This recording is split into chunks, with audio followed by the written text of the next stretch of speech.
The emergency transmission crackled through the void of space, reaching the outer monitoring stations of the Terran defense grid. Communications officer Sarah Chun leaned forward at her console aboard the station Vigilance, her fingers dancing across holographic displays as she tried to clean up the signal. Static filled with what sounded like screaming punctuated the desperate words coming through in broken Standard Galactic. "This is Kethvar colony ship. Under attack. The Devourers have found us. Please, anyone who receives this, we have children aboard." The transmission cut to static, then resumed with barely controlled panic in the alien voice. "We know humans have reputation for fighting impossible battles. Please, if you can hear this, coordinates follow. We cannot run anymore." Sarah's blood ran cold. The Devourers. Every species in the known galaxy had heard the stories. Biomechanical nightmares that consumed entire worlds, leaving nothing but empty husks floating in space. They moved through systems like a plague, and no military force had ever successfully stopped them. Most civilizations simply evacuated when they received warning of an approaching devourer swarm. But this was different. This was a plea for help, and it was directed specifically at humanity. Admiral Marcus Rodriguez received the forwarded transmission within minutes. He stood in the command center of the massive dreadnought Indomitable, studying the tactical display that showed the coordinates from the distress call. The Kethvar were a peaceful species, traders, and philosophers who had never bothered anyone. Their technology was primitive by human standards, but they were known throughout the galaxy for their kindness and wisdom. "Sir, we're receiving similar distress calls from 3 other Kethvar vessels in the same sector," reported his communications officer. "They're scattered across approximately 40 light years, but they're all being hunted by the same devourer swarm." Rodriguez stroked his graying beard, his mind racing. The Devourers had never ventured this close to human space before. Most alien species considered humans to be dangerous, unpredictable warriors who fought with a ferocity that bordered on madness. It was a reputation that had served Earth well in maintaining its independence and securing favorable trade agreements. But the truth was more complex. Humanity had never actually faced the Devourers in battle. Their fearsome reputation came from conflicts with other organic species, not the ancient machine-biological hybrid entities that had terrorized the galaxy for millennia. "What's our nearest fleet strength in that sector?" Rodriguez asked his tactical officer.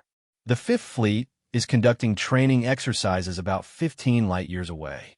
Admiral Park has 2 battleships, 8 cruisers, and a full complement of destroyers and fighters." Rodriguez nodded grimly. It wasn't much against the Devourer swarm, but it was what they had available. The question wasn't whether they could win. The question was whether they could save any of the Kethvar refugees.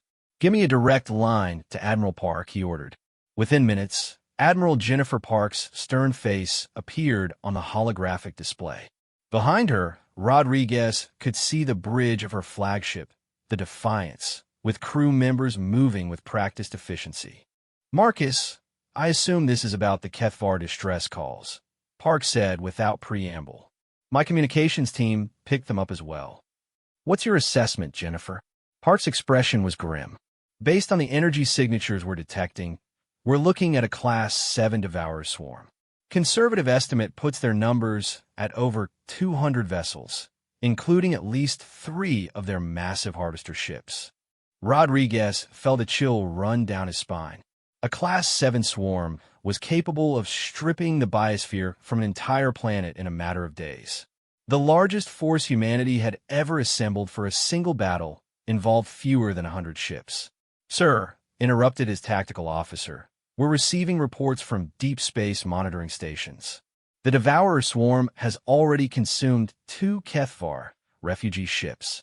The energy patterns suggest they're not just destroying them, they're harvesting the organic matter aboard."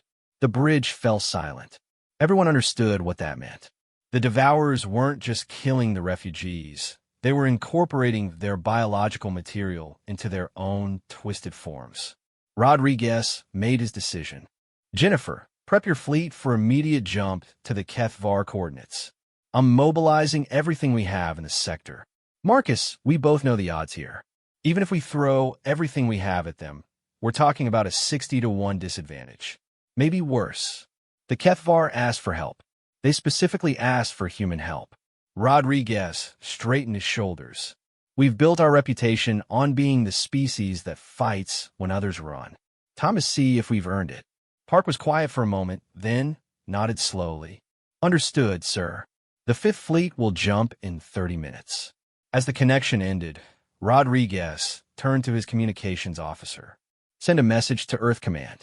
Inform them that we're engaging the Devourers to protect HFY refugees. Tell them, he paused, considering his words carefully, tell them that humanity is about to find out if our reputation is deserved. The next few hours would determine whether humans truly were the warriors the galaxy believed them to be, or if they were about to become the Devourers' next meal. The jump to hyperspace aboard the Defiance felt different this time. Admiral Park could sense the tension radiating from her crew as they prepared for what might be humanity's first encounter with the legendary Devourers. She had fought pirates, hostile alien raiders, and even participated in the brief but brutal Centauri rebellion, but nothing in her military career had prepared her for this moment. Emergence in 3 minutes, announced her navigator, Lieutenant Commander Hayes. All ships reporting ready. Park studied the tactical display, showing her fleet's formation. 12 ships against an enemy that had never been defeated. The math was terrible, but the mission was clear.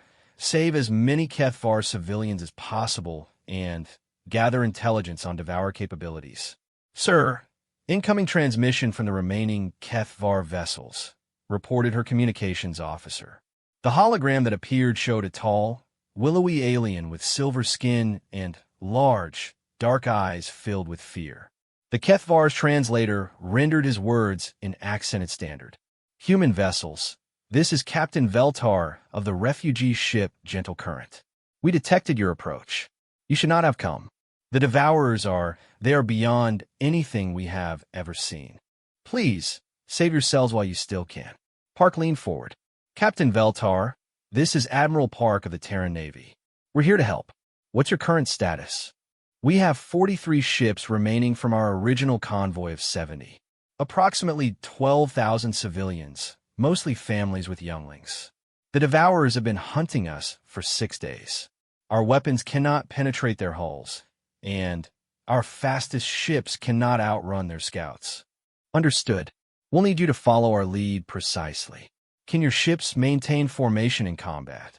There was a pause, and Park could see the aliens' confusion. Admiral, surely you do not intend to fight them directly?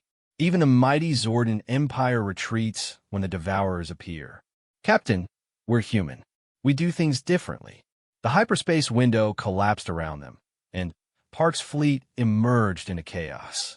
The sensor displays immediately lit up with contact signatures unlike anything in the Terran Navy's databases. The Devourer ships were massive, organic-looking constructs that seemed to pulse and shift as if they were alive. Their hulls appeared to be made of some kind of biomechanical material that absorbed scanner beams and radiated an unsettling energy. My God, whispered her tactical officer. Look at the size of those things. The smallest Devourer vessels were nearly as large as human cruisers, while their harvester ships dwarfed anything in Park's fleet. Worse, they moved with an organic fluidity that made traditional tactical predictions useless. They didn't fly so much as swim through space, their formations shifting and flowing like a school of predatory fish. Enemy contact! Multiple Devourer scouts approaching our position, called out the sensor operator. Count now at 37 vessels closing on our location. Park watched as her worst fears were confirmed. The Devourers had detected their arrival immediately and were moving to engage with a speed that suggested they had been waiting for exactly this kind of response. All ship, combat formation delta. Launch all fighters and prepare for engagement. Target the scouts first. We need to keep them away from the HFY refugees. The first exchange of fire was illuminating in the worst possible way. Human plasma cannons and missile salvos struck the approaching Devourer scouts, and Park watched in growing horror as the energy weapons were simply absorbed into their hulls while the missiles were swatted aside by some kind of energy field. "Sir, our weapons are having minimal effect. The enemy hulls appear to be adaptive. They're adjusting to our firepower in real time." But then something unexpected happened. The lead Devourer scout, which had absorbed the plasma fire from 3 human cruisers, suddenly convulsed and began spinning out of control. Its organic hull was developing what looked like tumors or growths, and within moments it exploded in a brilliant flash of bioluminescent material. "What the hell just happened?" Park demanded. Her science officer, Dr. Amanda Chun, was frantically analyzing the sensor data. "Admiral, I think I know. Our plasma weapons aren't just energy. They contain trace amounts of various exotic particles from our fusion reactors. One of those particles appears to be toxic to their biological components." "You mean we're poisoning them?" "In a manner of speaking, yes. Their adaptive systems can handle pure energy or kinetic weapons, but they can't adapt to something that's literally toxic to their cellular structure." Park felt a surge of hope. "All ships, concentrate fire on individual targets. Use plasma weapons exclusively. Missiles are ineffective." The battle began to turn as the human fleet adjusted their tactics. Ship after ship, the Devourer scouts fell to concentrated plasma fire, their hulls writhing and dying as the toxic particles disrupted their biological systems. But for every scout they destroyed, 2 more seemed to take its place. "Admiral, we're detecting massive movement from the main swarm. The harvester ships are moving toward the HFY civilians." Park's blood ran cold as she watched the sensor display. 3 massive Devourer vessels, each the size of a small moon, were breaking away from the main swarm and heading directly for the clustered refugee ships. The HFY vessels were scattering in panic, but they were far too slow to escape. "All ships, new priority target. We need to intercept those harvesters before they reach the civilians." "Sir, our entire fleet couldn't scratch one of those things," protested her tactical officer. "Then we'll have to get creative." Park turned to her communications officer. "Give me a direct channel to all ships. Priority 1. As the channel opened, Park addressed her entire fleet. "All ships, this is Admiral Park. We found a weakness in their smaller vessels, but those harvesters are a different story. We're going to try something that's either brilliant or suicidal. Probably both." She paused, watching as her ships moved to intercept the massive Devourer vessels. "We're going to ram them." The silence on the comm channel was deafening. "Sir, did you say ram them?" came the voice of Captain Morrison from the cruiser Relentless. "That's exactly what I said, Captain. We're going to accelerate to maximum velocity and punch right through their hulls. Our ships are small enough that we might be able to penetrate their outer defenses and detonate our reactors inside their core structures." "Admiral, Dr. Chun interrupted.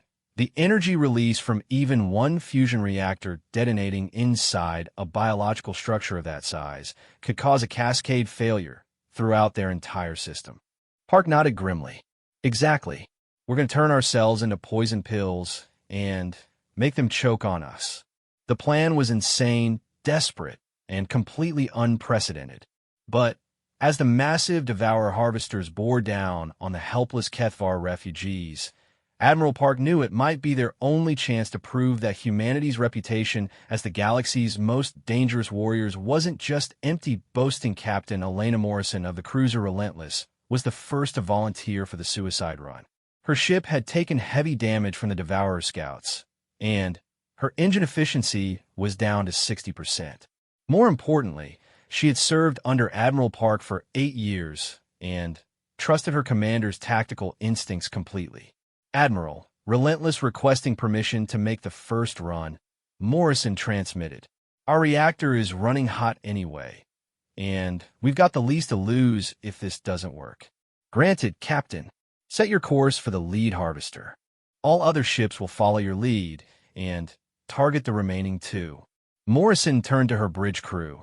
seeing a mixture of fear and determination in their faces. You heard the Admiral. All hands, prepare for ramming speed. Engineering, I want maximum power to engines, and prepare for reactor overload on my mark. Her chief engineer, Commander Roberts, appeared on the internal comm display. His face was grim, but resolute. Captain, if we're doing this, I recommend we eject the reactor core just before impact. The explosion will be bigger, and there's a small chance the bridge crew might survive in the escape pods. Negative, Commander. If we're going to punch through that thing's hide, we need the reactor to penetrate as deeply as possible before detonation. We stay with the ship. The massive Devourer harvester loomed ahead of them, its surface writhing with what looked like millions of organic tendrils. As the Relentless accelerated, Morrison could see weapons ports opening along the creature's hull, preparing to swat away the approaching human ship. "Sir, they're targeting us with some kind of energy drain weapon," reported her tactical officer. "Power levels are dropping across all systems." Morrison felt the ship shudder as the alien weapon locked onto them. The lights dimmed, and several consoles sparked as the Devourer attempted to drain their fusion reactor remotely. But instead of shutting down their approach, the energy drain seemed to accelerate the reactor's instability. "Engineering reports reactor containment is failing ahead of schedule," called out her science officer. "We've got maybe 90 seconds before automatic emergency shutdown. Then we'd better make those 90 seconds count." Morrison gripped her command chair as the Relentless bucked and twisted under the alien energy drain. All hands braced for impact. The cruiser struck the Devourer harvester's hull at nearly 20% of light speed.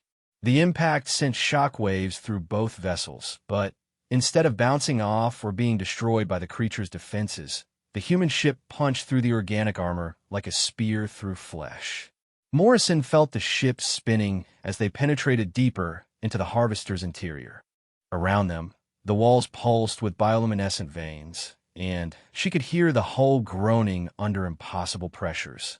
Through the main viewer, she caught glimpses of vast internal chambers filled with what looked like processing equipment made from living tissue. "Reactor breach in 10 seconds, called out Roberts from engineering. "Elena, it's been an honor serving with you." "Likewise, old friend." All crew, prepare, for the explosion tore through the Relentless and instantly vaporized everything within a kilometer radius. The fusion plasma, still contaminated with the exotic particles that proved toxic to devour biology, spread through the harvester's internal systems like a virus. The creature's organic components began to die and rupture, setting off a chain reaction that traveled along its neural pathways. From the outside, Admiral Park watched as the massive Devourer harvester convulsed and began to collapse in on itself. Brilliant flashes of light erupted from wounds in its hull as internal systems failed catastrophically. "My God, it's working," breathed her tactical officer. "The entire structure is breaking down." But there was no time to celebrate. The other two harvesters had reached the Kethvar refugees and were beginning the harvesting process. Park could see the alien ships being drawn into massive bays in the creatures' bellies, their hulls being torn apart by mechanical appendages. "Defiance and Yorktown, you're with me on the second harvester. All remaining ships, target the third one. Same tactics, ram them, and detonate on impact." The destroyer Yorktown's captain, Commander Sarah Kim, transmitted back immediately. "Understood, Admiral. We'll follow you in." Park looked around her bridge one last time, taking in the faces of her crew. They were afraid, but none of them showed any hesitation. This was what they had trained for their entire careers, not specifically ramming alien bioships, but putting their lives on the line to protect those who couldn't protect themselves. "Helm, set course for the second harvester. Maximum acceleration." "Sir," interrupted her communications officer, "we're receiving a transmission from Admiral Rodriguez. The main battle fleet is jumping in from Earth. Estimated arrival time is 40 minutes. Park nodded grimly. "Tell the Admiral that we'll try to keep some of the party alive for him." The Defiance accelerated toward the second Devourer Harvester, which was now fully engaged in tearing apart Kethvar refugee ships. Park could see dozens of the alien civilians being drawn into the creature's processing chambers, and her jaw clenched with determination. "Admiral, we're detecting massive energy readings from inside that thing," reported Dr. Chun. "I think it's not just harvesting organic matter. It's converting the victims into more Devourer biomaterial." The implications were horrifying. The Devourers weren't just killing their victims. They were turning them into part of their own forces. Every person they consumed made them stronger. "Not today," Park muttered. "All power to engines. Prepare for reactor overload."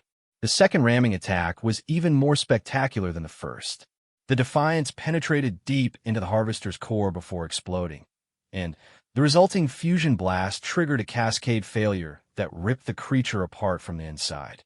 Chunks of biomechanical matter scattered across space, some still twitching with residual life. The Yorktown followed moments later, punching into the creature's dying hull and detonating in a final burst of human defiance. The third Harvester, seeing the fate of its companions, began to retreat toward the main Devourer swarm. But Captain Williams of the heavy cruiser Thunderbolt was having none of it. "All ships converge on that last Harvester. We're not letting it escape with those civilians." The remaining human ships, now reduced to 7 vessels, pursued the fleeing Devourer Harvester with everything they had. Their plasma weapons, now calibrated for maximum toxicity to alien biosystems, tore into the creature's hull as it tried to escape. But the Harvester was faster than the human ships, and it was reaching the protection of the main swarm. Hundreds of Devourer vessels were moving to intercept the pursuing humans, their organic hulls glistening with malevolent purpose. Just as it seemed the third Harvester would escape, space around the Devourer swarm erupted in brilliant flashes of light. Dozens of new contacts appeared on the sensors. The main Terran battle fleet had arrived ahead of schedule, led by Admiral Rodriguez himself aboard the massive dreadnought Indomitable. "All Terran vessels, this is Admiral Rodriguez. We're implementing Battle Plan Omega. Every ship is to ram the nearest Devourer vessel and detonate on impact. We're going to poison this entire swarm." The largest space battle in human history was about to begin, and it would be fought not with superior firepower or tactical brilliance, but with the simple human willingness to die fighting rather than allow innocent people to suffer. The galaxy was about to learn why other species feared humanity's reputation. Admiral Rodriguez watched the tactical display with growing amazement as reports flooded in from across the battle zone. His fleet of 67 ships had arrived, expecting to find Admiral Park's force already destroyed, but instead they discovered something unprecedented. Devourer vessels were dying. "Sir," confirming Admiral Park's tactical assessment, reported his science officer, Dr. Marcus Webb. "The exotic particle contamination in our fusion plasma is highly toxic to their biological components. When our reactors detonate inside their hulls, it's creating a cascade effect that's destroying them from within." "How many enemy vessels have we confirmed destroyed?" 17 scouts, 3 harvesters, and now our advanced destroyers are reporting successful kills on 2 of their medium cruiser-class vessels. "Sir, I've never seen anything like this in the historical records. The Devourers have never taken losses like this." Rodriguez nodded grimly. The plan was working, but the cost was enormous. Every successful ramming attack meant the loss of an entire human crew. They were trading ships and lives at a 1-to-1 ratio, which would normally be considered an unacceptable exchange rate. But against an enemy that had never been successfully engaged before, those odds were miraculous. "Admiral, incoming transmission from the Kethvar refugee fleet," announced his communications officer. The hologram showed Captain Veltar again, but his expression had changed from despair to something approaching awe. "Admiral Rodriguez, we are witnessing something that our people believed impossible. You are actually defeating the Devourers in direct combat. How is this possible?" "Captain, it seems our weapons have properties that are toxic to their biological systems. We're essentially poisoning them with our reactor cores. But surely this cannot be coincidence. How did your species know to create weapons that could harm them? Rodriguez paused, considering the question. The truth was that humans had never specifically designed their weapons to fight devourers. Their fusion technology had been developed for peaceful purposes and later adapted for military use. The exotic particles that proved toxic to the aliens were simply byproducts of human engineering, waste products that their systems normally filtered out. Captain, I don't think it's about our weapons. I think it's about us. Humans evolved on a world that was toxic to most other forms of life. Our entire biology is based on processing and surviving in an environment that would kill most alien species. Maybe we're just naturally poisonous to them. The implications of that statement sent ripples of excitement through both the human and Kethvar crews who heard it. If Rodriguez was right, then humanity might be the galaxy's natural immune system against the Devourer plague.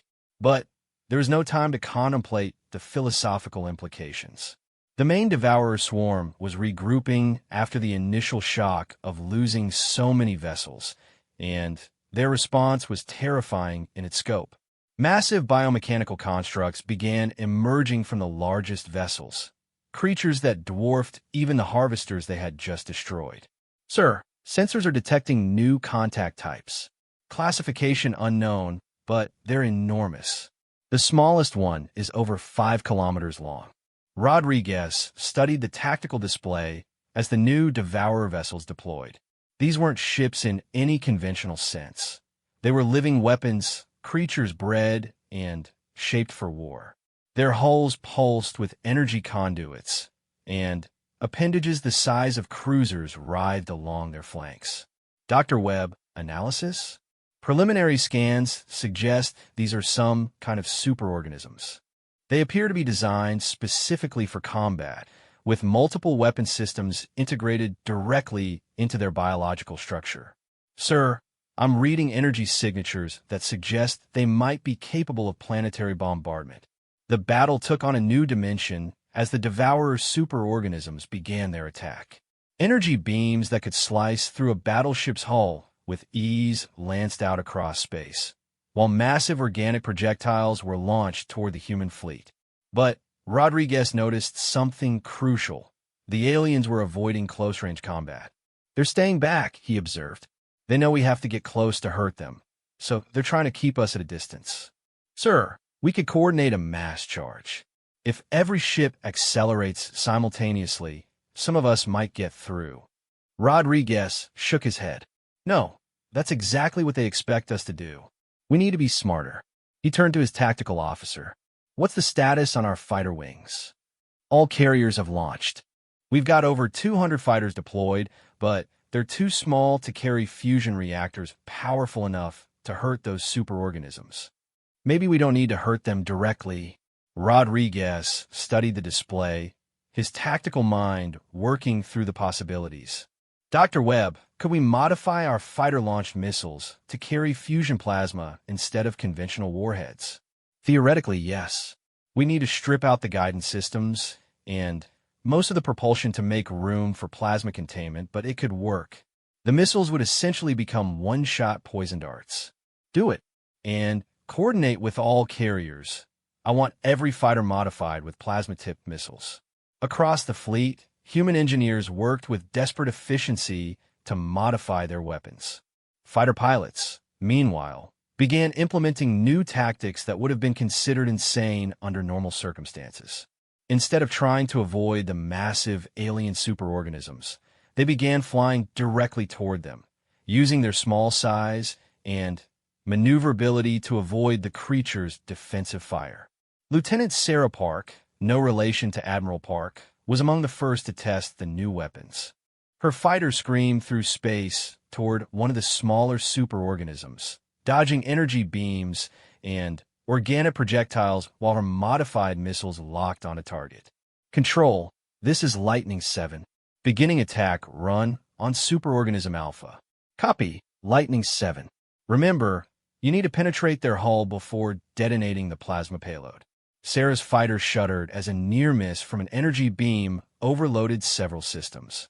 She could see the alien creature's hull ahead of her, covered in what looked like sensory organs and weapon emplacements. Finding a soft spot would be crucial. There, she muttered, spotting what appeared to be a feeding mouth or intake port. Right down the throat. Her fighter dove toward the opening, and Sarah fired both modified missiles at point-blank range. The plasma-tipped weapons penetrated deep into the creature's digestive system before detonating, flooding its internal organs with toxic fusion byproducts. The effect was immediate and dramatic. The superorganism convulsed violently, its energy weapons flickering and dying as its nervous system was overwhelmed by the poisoning. Within minutes, the massive creature was drifting dead in space.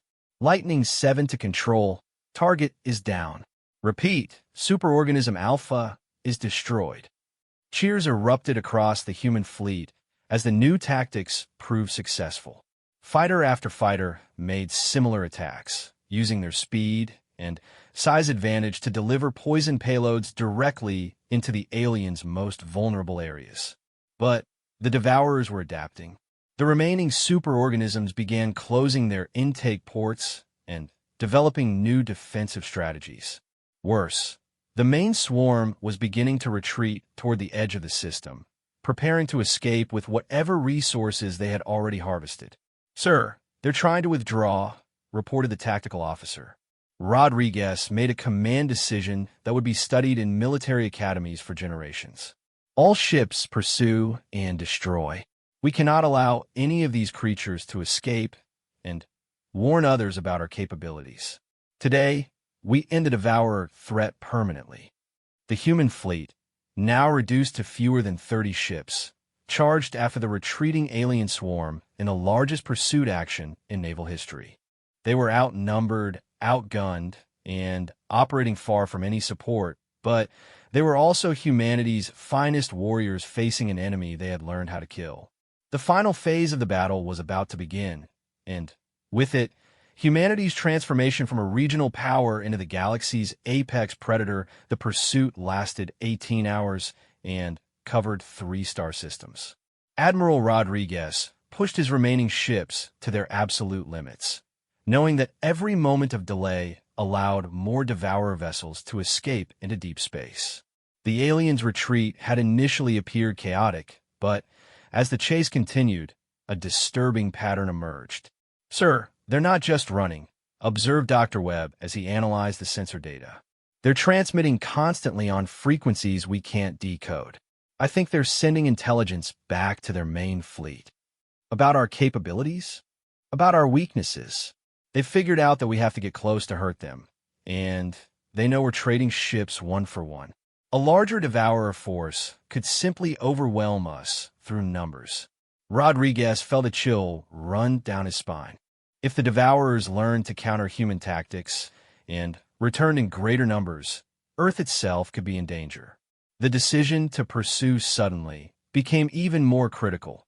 They needed to eliminate every single enemy vessel to prevent intelligence from reaching the main swarm. All ships increased to maximum velocity. We end this here and now. The final battle took place in the Kepler 442 system, where the remaining Devourer forces made their last stand around the system's gas giant.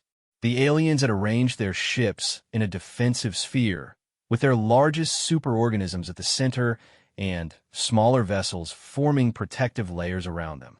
"Count now at 67 enemy vessels remaining," reported the tactical officer, including 4 superorganisms and what appears to be their command ship. Rodriguez studied the formation through the main viewer. The Devourer command ship was unlike anything they had encountered before, a massive, crystalline structure that seemed to be part organic, part machine, and part something else entirely. Energy cascaded along its surface in patterns that hurt to look at directly. "Sir, we're receiving a transmission from the command ship," announced the communications officer. "It's in perfect standard galactic." The hologram that appeared showed not an alien creature, but what looked like a human woman with silver skin and eyes like black holes. When she spoke, Her voice carried harmonics that made everyone on the bridge feel slightly nauseous. Humans of Earth, I am the designate of this harvesting swarm. We have observed your unusual resistance to our consumption. This presents an interesting evolutionary puzzle. Rodriguez, step forward. This is Admiral Rodriguez of the Terran Navy. Surrender immediately and release any captured prisoners. The entity that called itself the Designate tilted its head in an unnaturally precise motion. Surrender? You misunderstand the nature of our interaction, Admiral. We are not warriors, as you comprehend the term. We're gardeners. We cultivate the galaxy, harvesting those species that have reached maturity and incorporating their useful traits into our collective. You're talking about genocide. We're talking about transcendence. Every species we harvest becomes part of something greater than they could achieve alone. But you present a unique challenge. Your biology appears to be fundamentally incompatible with incorporation. You are, in essence, poisonous to us. Dr. Webb moved closer to Rodriguez and whispered urgently, "Sir, I'm getting massive energy readings from their formation. I think they're preparing some kind of massive weapon." The Designate continued speaking as if she had heard the whispered conversation. "This incompatibility suggests that your species evolved as a natural predator of our kind. We have encountered such species before, though not for several million years. The solution is always the same: complete sterilization of your breeding worlds before you can spread further." Rodriguez felt his blood turn to ice. "You're talking about destroying Earth. We're talking about preventing the spread of a biological weapon. Your species represents an existential threat to our collective. We have already transmitted your genetic profile and tactical capabilities to the Prime Swarm. Within 1 standard year, a cleansing force will arrive at your homeworld. Unless we stop you here." The Designate's expression shifted into something that might have been amusement. "Admiral, you have lost over 80% of your fleet, destroying less than 30% of ours. Mathematical analysis suggests that your survival probability approaches 0. Rodriguez looked around his bridge, seeing determination rather than fear in his crew's faces. "Maybe, but you're forgetting something important about humans. And what would that be? We don't just fight to win. We fight because it's the right thing to do." He turned to his tactical officer. "All ships, implement battle plan Omega-7. Total commitment, no reserves." What followed was the most desperate and brilliant tactical maneuver in human military history. Instead of charging directly at the enemy formation, Rodriguez ordered his ships to split into 3 groups and attack from multiple angles simultaneously. The plan relied on the Devourer's apparent inability to adapt quickly to changing tactics. The first group, led by Rodriguez himself, made a direct assault on the command ship, while the second group targeted the superorganisms. The third group, consisting entirely of fighters and light vessels, performed high-speed strafing runs on the enemy's defensive perimeter. The Devourers responded exactly as Rodriguez had hoped. They concentrated their fire on the most obvious threat, his own dreadnought, while the other groups carved through their defensive lines. Human ships died in brilliant explosions, but each death weakened the enemy formation. Captain Veltar, watching the battle from his refugee ship, transmitted a message that would be remembered throughout galactic history. They do not fight like any species we have known. They fight like forces of nature, given consciousness and purpose. The turning point came when Commander Lisa Zhang of the Destroyer Courage managed to penetrate the command ship's defenses. Instead of attempting to ram the massive vessel, she executed a precision strike that delivered her ship's entire fusion core directly into what appeared to be the Designate's control center. The explosion tore through the command ship's crystalline structure, and the Designate's final transmission was a scream of rage that echoed across every communication frequency. "This cannot be. We are eternal. We are inevitable." "Not today," Rodriguez replied grimly as he watched the enemy command ship tear itself apart from within. With their command structure destroyed, the remaining Devourer vessels began to lose coordination. Some continued fighting with mechanical precision, while others seemed to simply shut down as if their controlling intelligence had been severed. The human fleet, now reduced to just 8 operational vessels, methodically hunted down and destroyed every remaining enemy ship. When the last Devourer vessel was confirmed destroyed, an exhausted silence fell over the human fleet. They had won, but the cost had been enormous. Fewer than 3,000 humans had survived out of the 20,000 who had entered the battle. "Sir, we're receiving transmissions from across the sector," reported the communications officer. "Word of the battle is spreading. Multiple alien governments are requesting emergency meetings with Earth Command." Rodriguez nodded wearily. The galaxy had just learned that the supposedly invincible Devourers could be defeated, and that humanity possessed the means to do it. The political implications would be staggering. Captain Veltar appeared on the main screen once more, but this time his expression was one of profound respect. "Admiral Rodriguez, on behalf of all HFY and, indeed, all free species in the galaxy, we thank you. You have given us something we thought lost forever: hope. Captain, your people called for help, and we answered. That's what civilized species do for each other. Admiral, with respect, what we witnessed today was not merely civilized behavior. What we saw was something far more rare and precious. We saw a species willing to sacrifice everything to protect those who could not protect themselves. In our language, we have a word for this: Velthara. It means guardian of the light." Rodriguez looked out at the debris field that had once been the most feared force in the galaxy. Human ships drifted among the wreckage, their hulls scarred but victorious. In the distance, the HFY refugee ships were already beginning their journey to safer systems, carrying with them the news of humanity's victory. Dr. Webb, begin compilation of all tactical data from this engagement. Earth Command needs to know everything we learned about fighting these creatures. "Yes, sir. Though I suspect this won't be the last time humanity faces the Devourers." Rodriguez nodded grimly. The designate had mentioned a prime swarm, and the threat to Earth was still very real. But today had proven something important. Humans could fight the galaxy's monsters and win.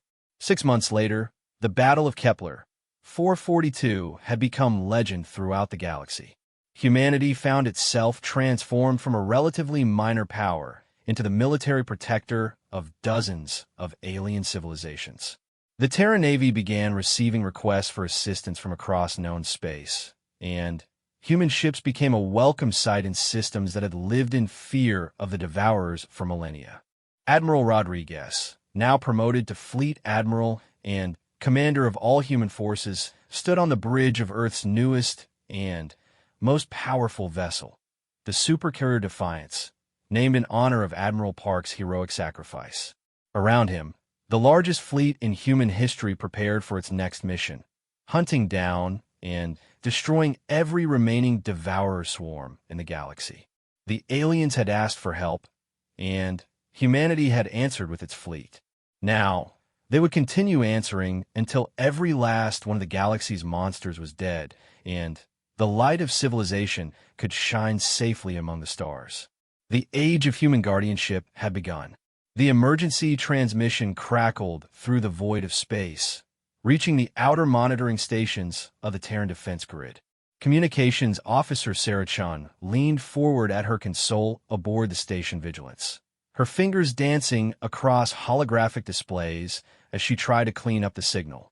Static filled with what sounded like screaming punctuated the desperate words coming through in broken Standard Galactic.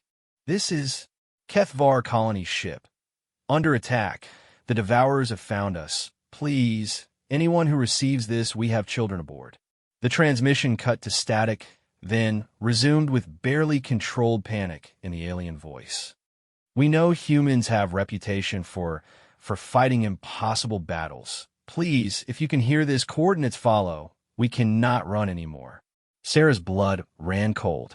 The Devourers. Every species in the known galaxy had heard the stories.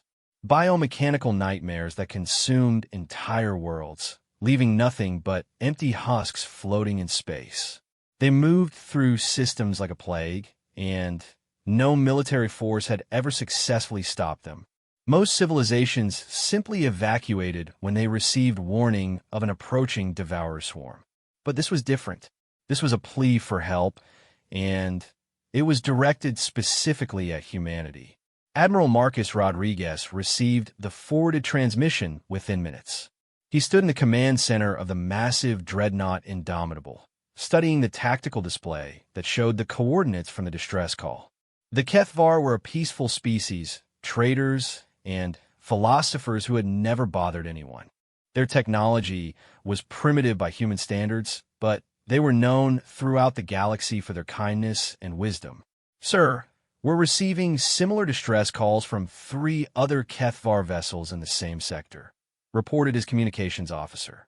"They're scattered across approximately 40 light years, but they're all being hunted by the same devourer swarm." Rodriguez stroked his graying beard, his mind racing.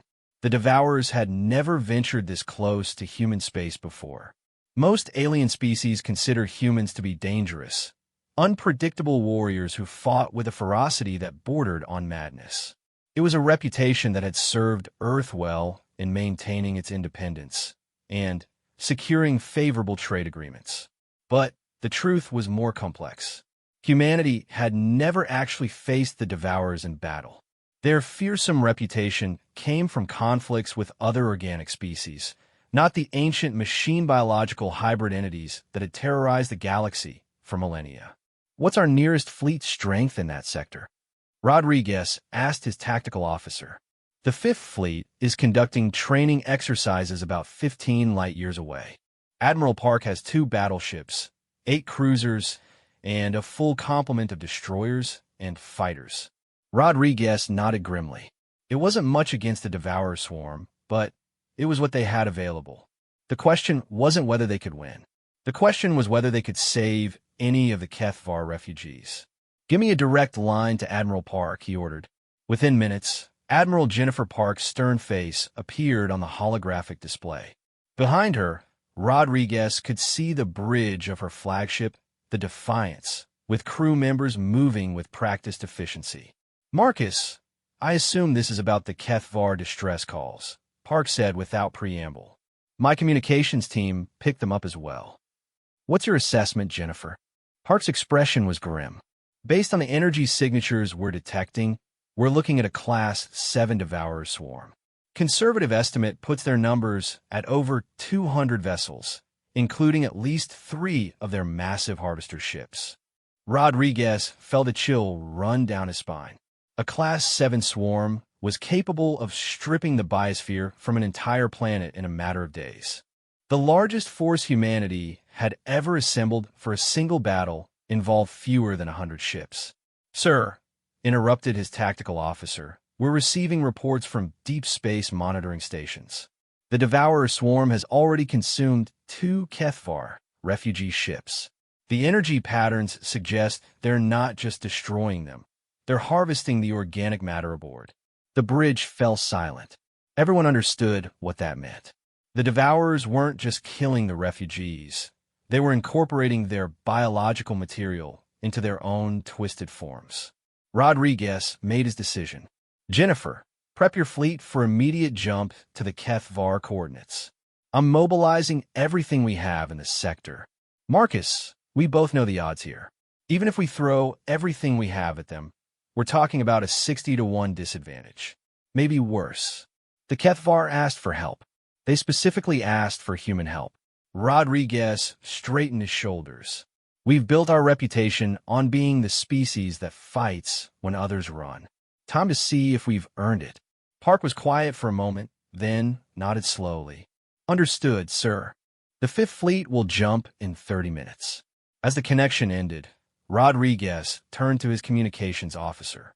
"Send a message to Earth Command. Inform them that we're engaging the Devourers to protect Kethvar refugees. Tell them," he paused, considering his words carefully, "tell them that humanity is about to find out if our reputation is deserved. The next few hours would determine whether humans truly were the warriors the galaxy believed them to be, or if they were about to become the Devourers' next meal."